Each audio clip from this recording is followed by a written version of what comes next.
எடப்பாடி பழனிசாமி உடனே திடுக்குப்புன்னு போய் பாரதிய ஜனதாவோட கூட்டணி வச்சுட்டார். யார் பேசுறா? முதலமைச்சர் சொல்றார். கூட்டணி கட்சி தலைவர் சொல்றாங்க, நாங்க யாருடன் கூட்டணி வச்சா நீங்க எங்க பதறீங்க, நீங்க எங்க கவலைப்படுறீங்க? ராமத்தில் சொல்லுவாங்க, ஆடு நனையுதுன்னா ஓனாய் அழுதுதான். அப்படி நாங்க யாரோட வேணாலும் கூட்டணி வைப்போம், அது எங்களுடைய விருப்பம். சட்டமன்றத்தில் பேசுறார், நான் எதிர்த்து அமர்ந்திருக்கிறேன். திடீர்னு ஸ்டாலின் சட்டமன்றத்தில் எழுந்தார். என்னை பார்த்து, எதிர்கட்சி தலைவரே, நீங்க எப்படி போய் பாரதிய ஜனதாவோட கூட்டணி வைக்கலாம்? நீங்க தான் கூட்டணி இல்லை, ஒட்டும் இல்லை, உறவும் இல்லை, 2030 வரைக்கும் கூட்டணி இல்லைன்னு சொல்லிட்டு திடீர்னு போய் கூட்டணி வச்சுட்டு என்ன? நான் ஒரு நிமிடம் முடிய அசந்து போயிட்டான். எதுக்கு முதலமைச்சர் இதை கேட்கிறாரு? அப்புறம் எழுந்து சொன்ன, இது எங்க கட்சிங்க, மறந்துட்டு பேசாதீங்க, இது அதிமுக எங்க கட்சி, நாங்க யாரோட வேணாலும் கூட்டணி வைப்போம், அது எங்க விருப்பம் அப்படின்னு சொன்ன பிறகு அமர்ந்துகிட்டார். ஆக பாரதிய ஜனதாவோட கூட்டணி வச்சதையுமே திமுகவுக்கு தேர்தல் ஜுரம் வந்துட்டது. இல்லைன்னா எதுக்கு அந்த கருத்தை அவர் கேட்கிறாரு? ஆக நாம பாரதிய ஜனதாவோட கூட்டணி வச்ச பிறகு பல்வேறு விமர்சனம். நீங்க பாத்தீங்கன்னா, அண்ணா திமுக கூட்டணி வச்சா மதவாத கட்சி, திமுக கூட்டணி வச்சா நல்ல கட்சி. நீங்களே நியாயத்தை சொல்லுங்க. பொதுமக்கள் உங்ககிட்டே கேட்கிறேன், 1999ஆம் ஆண்டு நாடாளுமன்ற தேர்தலில் பாரதிய ஜனதா கட்சியோட திமுக கூட்டணி வச்சுதா இல்லையா? வச்சாங்கல்ல. திமுக கூட்டணி வச்சு வெற்றி பெற்று, திமுக எம்பிக்கள் வெற்றி பெற்று மத்தியில் அமைச்சராக இருந்தாங்க. அப்போ முரசொலி மாறன் அவர்களும் அமைச்சராக இருந்தார், அந்த அமைச்சரவையில் இடம்பெற்றிருந்தார். அப்போ வாஜ்பாய் கவர்மெண்ட் பார்,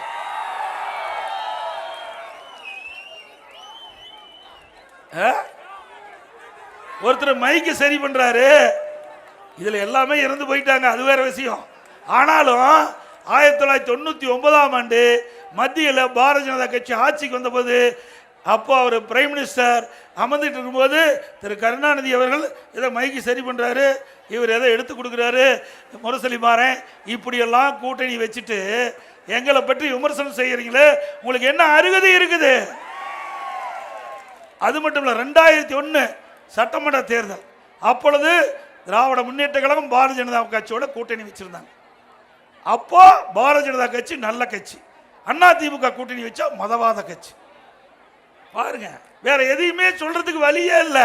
அனைத்து இந்திய அண்ணா திராவிட முன்னேற்ற கழக ஆட்சியை குறை சொல்வதற்கு எல்முனை அளவிலும் அவர்களுக்கு ஆதாரம் இல்லை. ஒரு தூய்மையான ஆட்சி 2011 2021 வரைக்கும் ஒரு சிறப்பான ஆட்சி அண்ணா திமுக கொடுத்தது நாட்டு மக்களுக்கு. அம்மா இருக்கின்ற பொழுதும் சிறப்பான ஆட்சி கொடுத்தாங்க, அம்மா மறைவுக்கு பிறகும் அம்மாவுடைய அரசு சிறப்பான ஆட்சி கொடுத்தது. அதனால எங்கள் மீது எந்த குறையும் சொல்வதற்கு திமுகவுக்கு எல்முனை அளவிலும் இடமில்லை. ஆனா ஒன்னே ஒண்ணு, எப்ப பார்த்தாலும் மதவாதம், எத்தனை முறை தான் இதை சொல்லுவேன், கீரல் விழுந்த ரெக்கார்டு மாதிரி எப்போ பார்த்தாலும் இதைத்தான் பேசுறாங்க. ஒரு 10 நாள் ஆன ஒரு மந்திரி மேல ஒரு அறிக்கை, 2 நாளைக்கு முந்தி திரு நேரு சொல்றார், எடப்பாடி பழனிசாமி அப்படி உறவர் வீட்டில் ரெய்டு, அதனால போய் கூட்டணி வச்சுட்டாருன்னு. திரு நேரு அவர்களே, அண்மையில் ஒரு 2 மாசத்துக்கு முந்தி உங்க வீட்டில், உங்க மகன் வீட்டில் வருமான வரித்துறை அமலாக்கத்துறை ரெய்டு நடந்தது, உங்களுடைய தம்பி வீட்டில் ரெய்டு நடந்தது. அதுக்கு என்ன பதில்? கொள்ளையடித்த பணத்தை இன்றைக்கு அமலாக்கத்துறை கண்டுபிடிப்பதற்காக ரெய்டு நடந்தது. எனக்கெல்லாம் மடியில கனம் இல்லை, வழியில பயம் இல்லை. திரு ஸ்டாலின் அவர்களே, நீங்க தான் கேஸ் போட்டு பார்த்தீங்க, நெடுஞ்சாலைத்துறையில் ஊழல் கேஸ் போட்டீங்க, நீதிமன்றத்தில் நான் போய் சந்திச்சேன். அப்ப நீதியரசர் சொன்னாரு, கேஸ் போட்டவர் திமுக கட்சி சேர்ந்தவர், திரு ஸ்டாலின் தூண்டுதல போட்டாரு, அவர் வாபஸ் போடுறாங்க, திரும்ப போடுறாங்க, நீங்க என்ன சொல்றீங்கன்னு சொன்னாரு. இல்ல, கேஸ நடத்துறேன்னு சொன்னேன். இதே திராவிட முன்னேற்ற கழக அரசு என் மீது ஊழல் குற்றச்சாட்டு சொல்லி நீதிமன்றத்தில் வழக்கு வந்தபோது நான் நேரு கொண்டு என்னுடைய வழக்கை நடத்துவேன் என்று சொல்லி நடத்தி நிரபராதி என்று முன் நிற்கிறேன். உங்களை போல வாய்தா வாங்குற கட்சி நாங்க அல்ல. உங்களை போல அப்பப்போ நீதிமன்றத்துக்கு போய் வாய்தா வாங்கிட்ட நிலை இல்லை.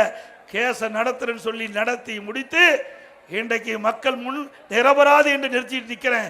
நீங்களும் அப்படி வா.